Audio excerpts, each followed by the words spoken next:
드디어 저희가 이제 열왕기서를 지난주에 서론으로 살펴보았고 오늘부터 본문에 들어가게 됩니다. 오늘 말씀의 시작은 다윗의 마지막 모습이 어떠했는가 하는 것으로부터 시작이 되고 있습니다. 동시에 그 이야기를 하면서 다윗의 상황을 이야기하면서 지금 우리는 큰 문제 한 가지가 우리 앞에 놓여 있습니다. 이런 말을 같이 하고 있어요. 이 저자가 1절을 보니 다윗 왕이 나이가 많아 늙으니 이불을 덮어도 따뜻하지 아니한지라 이렇게 기록하고 있죠. 단지 나이만 많은 것은 아니었습니다. 대략 한 70세 정도였을 것이라고 생각하니까 당시의 평균 연령으로 생각하면 꽤 많은 나이였습니다만, 그러나 오늘 이 내용을 보니 나이만의 문제는 아니었어요. 이불을 덮어도 따뜻하지 않다라고 하는 것을 볼 때에 다윗이 많이 약해졌다는 것을 알 수가 있지요. 그래서 신하들은 이러한 다윗이 늙고 쇠약해지자 젊은 처녀를 구해서 다윗의 몸을 따뜻하게 하려고 합니다. 그렇게 구한 여인이 바로 수넴 사람 아비삭이었습니다. 아비삭은 다윗의 곁에 머물면서 늙고 쇠약해진 그러한 다윗의 시종을 들게 되죠. 그런데 저자가 말하려고 하는 이 문제는 다윗이 나이가 많아 노쇠하였다 이것만 이야기하는 것이 아닙니다. 약해졌다 이게 아니고 정말 큰 문제는 이 노쇠함을 이야기하면서 아직도 지금 다윗이 죽을 때가 다 됐는데 아직도 정권 이양이 되지 않았다라는 사실을 이야기하고 있는 거예요. 이런 것을 우리에게 문제로 던지는 거죠. 이 문제를 어떻게 해결하면 좋겠습니까? 다윗이 이제 시쳇말로 오늘 내일 하는데 아직 다음 왕이 정해지지 않았으니 백성들이 너무 불안해하고 있지 않습니까? 누가 왕이 될 것인가 궁금한 것, 이걸 넘어서서 다들 걱정근심에 휩싸이고 있습니다. 이런 이야기를 지금 저자가 우리에게 던지고 있는 것이죠. 누가 정해지지 않은 상황이다 보니까 마치 선점을 하면 되는 것처럼 여기는 한 사람이 등장을 합니다. 1장을 쭉 읽어보시고 가능하시다면 다음 주에는 2장을 한번 쭉 읽고 오시면 충분히 그리고 더 빠르게 이해할 수 있으실 겁니다. 어찌됐거나 오늘 내용을 보면 다윗의 넷째 아들인 아도니아라고 하는 이 왕이 왕권에 도전을 합니다. 5절 말씀인데요. 1장 5절을 보면 그때의 학기세 아들 아도니아가 스스로 높여서 이르기를 내가 왕이 되리라 하고 자기를 위하여 병거와 기병과 호위병 50명을 준비하니 라고 되어 있죠. 그렇습니다. 아도니아는 다윗의 네 번째 아들이었고 갑자기 자기 스스로를 왕으로 선언한 것입니다. 한 가지 궁금한 것은 이 아도니아가 다윗이 건강할 때에 그리고 또 그 왕권에 대한 이야기가 오갈 때에 솔로몬을 다음 왕으로 지명한 것을 몰랐을까 하는 이러한 생각이 들죠. 아마도 아도니아 및 모든 사람들이 알았을 것입니다. 그런데 시간이 흐르고 또 다윗의 마지막이 가까웠음에도 불구하고 이 다윗이 자신의 후계자를 공식적으로 언급하지 않자 아도니아는 노쇠한 아버지 뒤에서 모반을 주도했던 것이죠. 힘이 없으니까, 노쇠했으니까 이제는 자기 뜻도 없는 것이냐, 펼치지 못할 것이냐 이렇게 아버지를 생각했나 봅니다. 이것은 분명히 반역이었습니다. 아버지에 대한 반역만이 아니지요. 하나님을 왕으로 모시는 이스라엘, 그리고 이스라엘의 왕을 세우는 분이 하나님이라는 사실들을 알고 있는 이들의 입장에서 보면 이것은 하나님에 대한 반역이라고 해도 결코 틀리지 않는 일입니다. 그렇게 아도니아는 왕이 되려고 합니다. 왕이 되기로 마음먹은 이 아도니아가 했던 일이 무엇입니까? 자신이 왕이 되겠다는 것을 말하는 것과 동시에 권력자를 상징하는 병거, 그리고 기병, 그리고 호위무사 50명을 대동하고 다니기 시작합니다. 사실 이 정도의 병력은 여느 군대와 맞먹는다, 뭐 이렇게 표현합니다. 그렇기 때문에 자기의 의도를 백성들에게 나타내는 것이다 이거죠. 한번 생각해 보십시오. 왕이나 할 수 있는, 왕과 동행하는 그러한 병거들, 그리고 기병들, 그리고 50명의 호위무사가 거리를 이렇게 다닌다고 생각해 보세요. 그럼 그건 무엇을 말하는 거죠? 아도니아가 왕이구나, 아도니아가 왕이 되겠다는 것이구나, 이러한 사실들을 알리기에 충분했던 것입니다.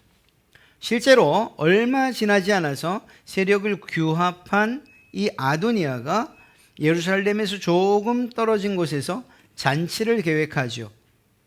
이것은 백성들에게 내가 이스라엘의 새로운 왕입니다 라는 사실을 소개하기 위해서 벌이는 그러한 잔치였어요. 그러니까 그 잔치는 단순한 잔치라기보다는 왕의 즉위식에 가깝다, 이렇게 이해하면 좋을 것 같습니다. 문제는 이 아도니아가 왜 이런 반역을 하게 됐을까? 사실은 5절 안에 그 대답이 있습니다. 5절에 무엇이라고 말하고 있는가 하면 아도니아가 스스로 높여서 이르기를, 아도니아가 스스로 높여서 이르기를, 그렇죠, 교만했던 것입니다. 이제는 나이가 들고 힘 없어진, 마치 이빨 빠진 그러한 호랑이처럼 그렇게 아버지 다윗을 생각했고, 솔로몬 정도는 자신이 제압할 수 있을 것이라고 그렇게 생각했기 때문입니다. 무엇보다 다윗이 이 아도니아를 매우 소중하게 그리고 귀하게 여겼던 것 같습니다. 압살롬보다 더 잘생겼고, 그래서 이 아도니아에게 싫은 소리 한 번 안 했다고, 다윗이 그를 이렇게 꾸짖는 일들이 단 한 번도 없었다고 성경은 기록하고 있거든요. 이렇게 아버지의 총애를 받았던 아도니아가 그 사실, 아버지의 사랑에 대해서 오해를 한, 아버지의 계획은 따로 있었는데 그 계획을 무시하게까지 된 것입니다. 그렇게 그는 교만했고 아버지 다윗에게 불순종하게 되죠. 열왕기상 1장 17절 우리가 읽진 않았습니다만 이렇게 기록하고 있습니다. 그가 왕께 대답하되 내 주여, 왕이 전에 왕의 하나님 여호와를 가리켜 여종에게 맹세하시기를 내 아들 솔로몬이 반드시 나를 이어 왕이 되어 내 왕위에 앉으리라 하셨거늘. 이 누가 하는 얘기인가 하면 밧세바가 자기의 솔로몬이 왕이 되어야 한다는 사실을 다시 한번 다윗에게 확인받고 싶은 것이었어요. 다윗 왕이시여, 예전에 약속하지 않으셨습니까? 여호와를 가리켜 맹세하지 않으셨습니까? 솔로몬이 왕이 될 것이라고 말하지 않으셨습니까? 이렇게 말이에요. 그러니까 이 사실을 보면 모든 사람들이 솔로몬이 왕이 될 것이라는 사실들을 알았다는 것이죠. 그 사실을 아도니아가 모를 리 있었겠습니까? 어찌되었거나 이렇게 잔치를 벌였을 때에 의도한 바겠지만 솔로몬은 초대하지 않아요. 나단도 초대하지 않아요. 그러니까 이 사실만 봐도 아도니아는 이미 솔로몬이 왕의 자리에 왕으로, 다음 왕으로 지명되었다는 사실을 이미 알고 있었죠. 그러니까 그를 초대하지 않았던 것입니다. 10절 말씀을 보니까 선지자 나단과 브니아와 용사들과 자기 동생 솔로몬은 청하지 아니하였더라.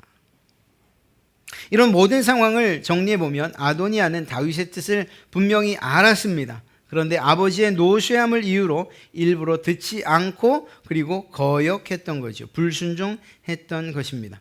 아버지 다윗의 말을 듣지 않는 아도니아가 하나님의 말씀에 순종하겠습니까? 그럴 리가 없지요. 결국 아도니아는 반역자의 편에 섭니다. 또 다른 아들 압살롬이 그랬던 것처럼 말입니다. 이때에 아도니아의 반역에 동참했던 사람들이 있어요. 우리가 참 잘 아는 사람들이에요. 요압과 아비아달이죠.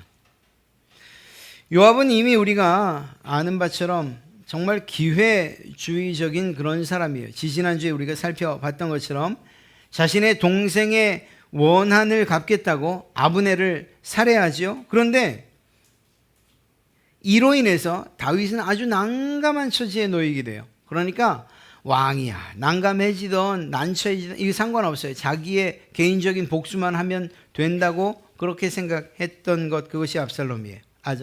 요압이에요. 또한 압살롬의 반란이 진압되는 과정에서 아들을 살려주시오라고 간곡히 부탁했던 다윗의 그 명령, 정말 귀뚱으로도 듣지 않았죠?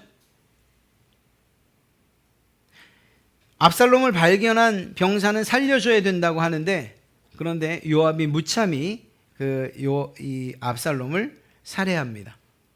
이 일로 인해서 다윗은 통곡을 하게 됩니다.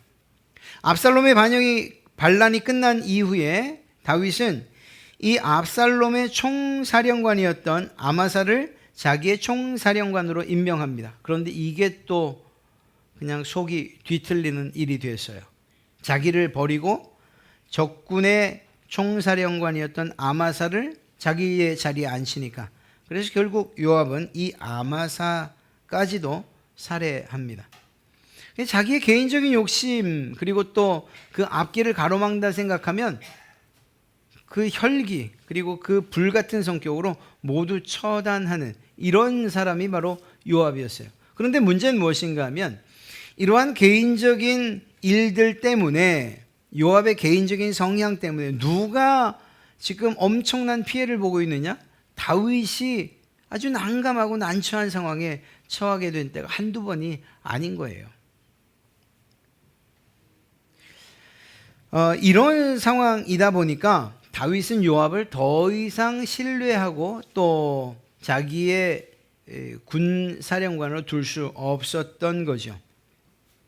이 사실을 요압이 모를 리 있습니까? 모든 것들을 다 알고 있는 요압은 이번 기회에 다윗이 아닌 새로운 주군을 선택하기로 합니다. 그래서 아도니아의 편에 섰던 것이죠. 그렇다면 아비아달 제사장은 왜 아도니아의 편에 섰을까? 이 아비아달은 제사장이었지만 그러나 모사이고 책략가로서 다윗을 도왔던 사람입니다. 그런데 성경을 쭉 읽다 보면 이 아비아달이 은연중에 경쟁의식을 느꼈던 한 사람이 있어요. 그가 누군가 하면 바로 사독입니다. 둘은 같은 제사장이었어요. 성경의 기록의 방식을 보면 중요한 사람들이 항상 앞에 기록되잖아요.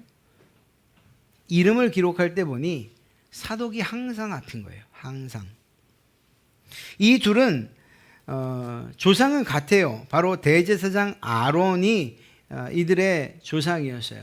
아론의 셋째 아들 엘르아살의 계통이 사독이고 넷째 아들 이다말의 계통이 바로 그 아비아달입니다.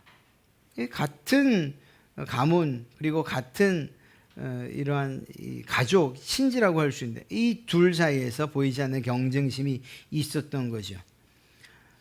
이 아비아달은 자신의 처지에 대해서 내가 사독보다 못한 것이 없는데 왜 늘 사독에게 한 걸음 뒤에 처져야만 하는가 하는 이런 것들, 이런 이유로 인해서 다윗의 반대편에 섰던 것이 아닐까 이렇게 생각을 해봅니다. 이렇게 나름 그들만의 이유가 있지만 또 다윗의 편에서 볼 때에 다윗을 도왔던 힘 있는 자들이 이 아도니아 편에 섰던 거예요. 그러면 다윗의 편에 섰던 이 아비아달의 반대편에 섰던 사람들은 없을까? 있지요. 있어요. 솔로몬의 편에 섰던 사람들이 있어요. 오히려 더 많아요. 사독, 분이야, 나단, 시므이, 레이, 다윗의 용사들, 그리고 그렛 사람, 블렛 사람 등 많은 사람들이 다윗의 편에 그리고 솔로몬의 편에 섭니다. 사독은 말씀드린 것처럼 아론의 셋째 아들인 엘르아살의 후손 가운데 아히두비라는 사람의 아들이었습니다. 그는 이 사독은 다윗이 처음 통치할 이 통치의 초기에 기브온에서 성막에서 제사장으로 있었던 사람이고, 그리고 아비아달과 함께, 아이러니하죠, 아비아달과 함께 다윗을 도왔던 지도자적 위치에 있었던 제사장입니다. 또 이 브나야는 다윗의 용사 가운데에 기록된 바로 그 사람이에요. 이 브나야가 이후에 이 그렛 사람과 블렛 사람들을 데리고서 다윗의 편에 서게 된 거죠. 나단 선지자는 우리가 너무나도 잘 알고 있어요. 다윗과 솔로몬의 시대에 활동했던 선지자인데, 그런데 나단은 바른 말 하기에 정말 바른 말을 잘 하는 사람이었죠.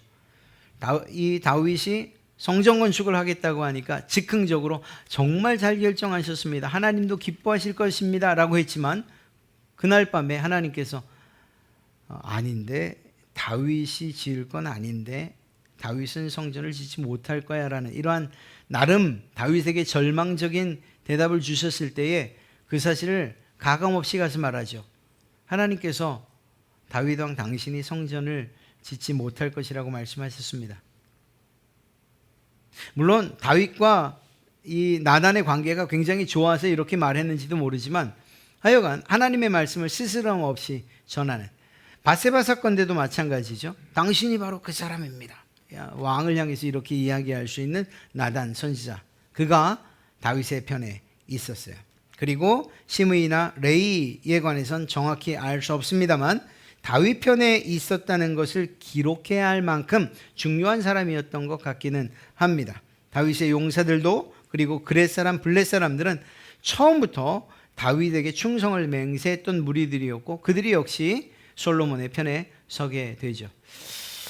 굳이 이 아도니아와 솔로몬의 진영을 좀 비교해 보면 특별한 점이 한 가지 있습니다. 솔로몬에게는 선지자가 한 명 포함되어 있어요. 이 나단.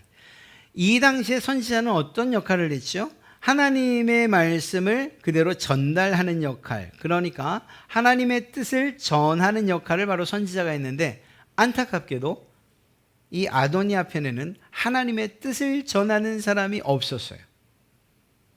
어쩌면 이것이 자신의 계획과 뜻에 충실했던, 그래서 하나님의 음성이나 그분의 계획에 대해서 귀 막고 싶었던 그런 아도니아의 마음을 대변하고 있는 것은 아닌가, 이렇게도 생각해 봅니다. 어찌되었거나 솔로몬은 하나님의 음성과 하나님의 계획을 전달해 주는 선지자가 있었던 반면에 이 아도니아의 편에는 이 아도니아가 잘한다고 칭찬해 주고 격려해 주고 용기를 북돋는 사람들만 있었던 거죠. 그 결과가 어떻게 될지는 이미 우리가 알 수 있습니다. 실제로 아도니아와 요압 그리고 아비아달 및 반역의 무리들은 그 대가를 톡톡히 치르게 됩니다. 오늘 1장에는 나오지 않는데 2장으로 넘어가면, 다음 주에 가면 이들이 맞이하는 최후가 기록되어 있어요. 이것이 어떻게 이렇게 될까요? 다윗이 노쇠했다고, 아무 힘도 없을 것이라고, 이빨 빠진 호랑이라고 생각했던 그 다윗이 공식적으로 솔로몬의 편을 들어준 거예요. 그리고 아주 분명하게 명령을 하죠. 오늘 말씀이 바로 그것이었습니다. 솔로몬이 왕이라고 이야기한 것과 동시에 그것을 이 제사장 사독과 선지자 나단, 여호야다의 아들 브나야를 불러서 아예 이 솔로몬을 데리고 기온으로 가라. 그리고 그곳에서 왕이 되는 기름을 붓고, 그리고 이스라엘과 유다의 통치자가 됐음을 선포하라고 이야기를 합니다. 지금 이 시간에 무슨 일이 벌어지고 있죠? 예루살렘 가까운 곳에선 아도니아가 지금 자기 스스로 혼자서 자기가 원하는 사람들을 모아서 내가 왕이다 라고 이렇게 잔치를 벌이고 있는 이 상황에서 다윗의 명령에 따라 기온에서 솔로몬이 왕이 됐다는 사실을 아주 만방에 선포해 버린 거예요. 그렇게 나팔을 불어 온 국민에게 알리죠. 이 소식을 이 아비아달의 아들인 요나단이 가서 아도니아에게 전합니다. 솔로몬이 왕이 됐습니다. 다윗이 솔로몬을 왕으로 세웠습니다. 이 상황이 되자 아도니아를 축하하겠다고 왔던 모든 손님들이 다 도망가 버리고 맙니다. 아도니아는 이 솔로몬이 자신을 죽일 것이 두려워서 제단 뿔을 잡고 살려달라고 애원을 해요. 그래서 솔로몬이 당장은 죽이지 않고 집으로 돌아가게 하지요. 그런데 말씀드린 것처럼 다음 장 2장을 살피면 아도니아도 결국 죽임을 당하고 요압도 처형을 당하고 아비아달은 쫓겨나게 됩니다.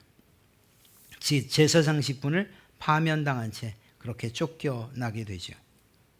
여러분, 다윗과 솔로몬의 반대편, 그러니까 더 정확히 말하면 하나님의 반대편에 섰던 무리들이 그 상응하는 대가를 치른 것을 보게 됩니다.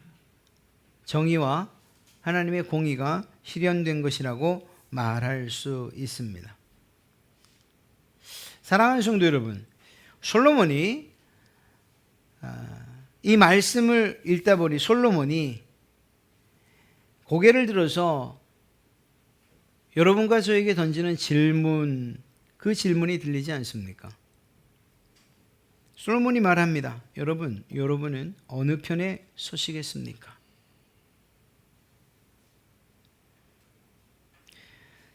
사실 진영의 논리를 이야기하는 것, 세상에서 이 진영의 논리를 이야기하는 것은 하등 우리의 삶에 도움이 되질 않아요.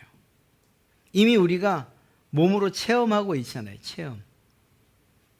특히 정치의 세계에서 이 진영이 정말 백성을 위한 것이고 국민을 위한 것인지 아니면 자기들의 당리당략을 위한 것인지 이미 우리가 보고 있잖아요.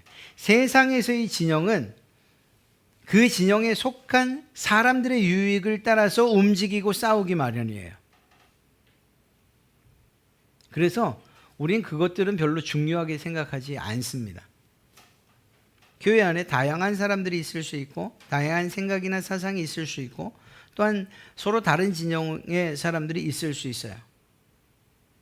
그러나 우리는 넓은 측면에서 하나님의 진영 안에 있는 그런 사람들이라는 이 사실을 믿습니다. 그런 점에서 볼 때에 이러한 하나님과 또 하나님의 반대편이라고 하는 이 진영만큼은 우리가 분명하고 정확하게 선택을 해야 하는 거예요. 여러분, 우리는 성도이고 그리고 그리스도인입니다. 우리에게 붙여진 이 별칭만으로도 우리는 예수 그리스도의 편에 선 자들이라는 것을 공식적으로 표현하고 있는 거예요. 우리가 흔히 말하는 저는 어느 교회를 다닙니다. 어느 교회 집사입니다. 저는 예수님을 믿습니다. 저의 종교는 기독교입니다. 라고 말하는 이 여러 다른 방식으로 말하지만 이러한 대답은 나는 하나님 편에 있습니다. 라고 말하는 것을 고백하는 것이라니까요. 여러분은 어느 편에 서 있습니까? 아마도 저에게 똑같이 대답하실 거예요. 저는 하나님의 편에 서 있습니다. 라고 말하고요. 저는 그것이 여러분들의 그 대답이 정말 우리의 믿음의 고백들이 되기를 간절히 바랍니다. 그런데 우리가 하나님의 편에 그 진영에 있는데 마치 좀 불경건한 표현일 수는 있습니다만 혹시 하나님이 여러분이 느끼실 때 그 하나님이 노쇠한 다윗처럼 느껴지시는 그런 때가 혹시 없으세요? 인간사, 특히 고통과 근심, 내가 겪는 여러 가지 어려운 환난과 고난에 대해서 하나님이 관심 없는 것처럼 그렇게 뒷짐지고 있는 것처럼 느껴지실 때가 없으신가요? 아니, 왜 하나님은 항상 이때 침묵하시지? 이렇게 어려운 상황에서, 이렇게 고난의 상황 가운데, 정말 죽지 못하는 이런 상황 가운데서 한 말씀만 해주시면 좋겠는데, 아니면 이 환난으로부터 나를 건져주시면 좋겠는데 왜 아무 말씀하지 않으시지 하는 이런 때 말이에요.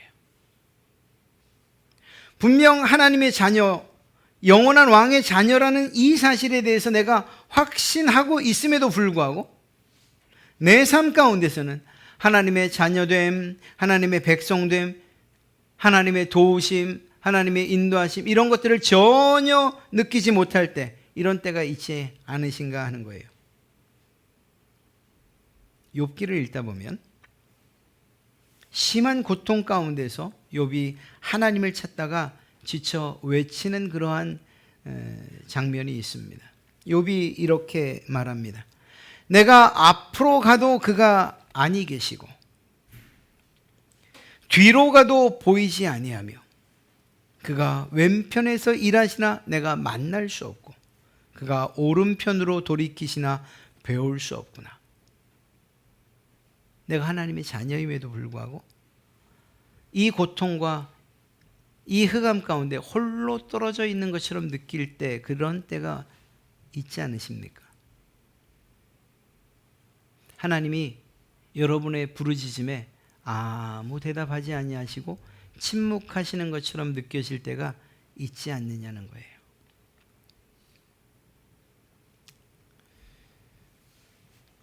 우리 또한 욥과 비교할 수는 없으나 사실 이런 경우를 참 많이 만나지요. 병마와 씨름하면서 생사의 갈림길에서 고통 가운데 울부짖고 있는데 정작 하나님이 일하시는 것 같지 않아요. 하나님이 일하신다면 그냥 그 자리에서 벌떡 일어나야 되는데, 빨리 회복되어야 되는데, 오히려 우리의 기대와는 다른 방향으로 그 일이 끝날 때가 너무나 많지요. 사람과 사람 사이에서의 갈등이나 불화 혹은 그것으로 인해서 마음이 갈갈이 찢겨지는데 회복시켜 주질 않으세요. 그냥 네가 알아서 해라 라고 하는 것처럼 느껴지는 그런 때가 너무 많아요. 재정적인 문제도 그렇고 자녀들이나 부모의 관계 가운데서도 이런 일들이 있고 사랑하는 사람들과의 사이에서도 이런 문제들이 계속해서 발생하는데 하나님은 이 일에 대해서만큼은 아무런 대답을 하지 않으시는 것 같은 그런 때, 하나님의 침묵에 불안하신 때가 있지 않으신가요?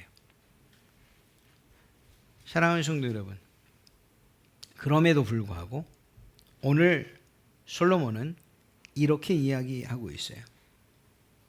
하나님의 편에 서십시오. 그 편에서 떠나지 마십시오. 마치 하나님의 손길에서 벗어나기만 하면 모든 것이 잘 될 것처럼 아도니아의 잔치에 참여할 수 있을 것 같은 그런 생각이 든다 해도, 아도니아가 왕이 됐을 때 한자리 할 것처럼 그렇게 여겨져 갔던 요압이나 혹은 아비아달과 같은 그런 자가 되어서는 안 된다고 이야기하고 있습니다. 하나님의 편에 우리는 굳건히 그 자리에 있어야 됩니다. 왜냐하면 하나님의 약속이 언제나 견고하기 때문이에요. 하나님의 약속은 변함이 없고 영원하기 때문이에요. 그 약속을 신실하게 이행하시는 그 하나님께서 정의롭고 공의롭기 때문입니다. 언젠가 그분이 호령하시는 그날 모든 악의 세력들이 무릎을 꿇고 결국 우리의 모든 의로움이 드러나고, 그리고 그 모든 것들을 선악간에 심판하시는 하나님의 정의와 공의가 있기 때문입니다. 그날을 우리가 기대하고 소망하기 때문이지요. 여러분을 위하여 왕관을 친히 들고 기다리시는 그 주님이 계시기 때문에 우리는 하나님 편에 서 있어야 해요. 비록 하나님이 침묵하시는 것 같아도, 내가 하나님의 편에 서 있는 것 같은데 하나님은 내 편이신가? 라는 이런 의심이 혹여 든다 할지라도 말이에요. 그리고 그 편에서 하나님의 말씀에 순종하시는, 그렇게 사탄의 유혹과 세상의 권세들을 능히 견뎌내시고 마침내 승리하시는 그러한 여러분 되시기를 주님의 이름으로 축복합니다. 오늘 함께 부른 찬송의 가사를 드리면서 말씀을 마치고 싶어요. 우리가 찬송 부를 때는 사실 깊이 묵상하지 못할 때가 많잖아요. 한번 천천히 읽어드릴 테니 마음에 새기시고, 그리고 그 말씀이, 그 찬양이 여러분들의 신앙의 고백이 되기를 바랍니다. 어느 민족 누구에게나 결단할 때 있나니 참과 거짓 싸울 때에 어느 편에 설 건가? 주가 주신 새 목표가 우리 앞에 보이니 빛과 어둠 사이에서 선택하며 살리라. 고상하고 아름답다 진리 편에 서는 일, 진리 위에 억압받고 명예 이익 잃어도 비겁한 자 물러서나 용감한 자 굳세게, 낙심한 자 돌아오는 그날까지 서리라. 악이 비록 성하여도 진리 더욱 강하다. 진리 따라 살아갈 때 어려움도 당하리. 우리 가는 그 앞길에 어두운 장막 덮쳐도 하나님이 함께 계셔 항상 지켜주시리. 사랑하는 성도 여러분, 진리 편에, 참된 편에, 빛 가운데 하나님의 편에 우리 섭시다. 비록 악이 강하고 그로 인하여서 혹여 우리의 모든 것을 잃는다고 해도 하나님 그분의 편에 서는 이것이야말로 궁극적인 생명의 길임을 알아서 주와 함께 승리하시는 그러한 여러분 되시기를 주님의 이름으로 축복합니다.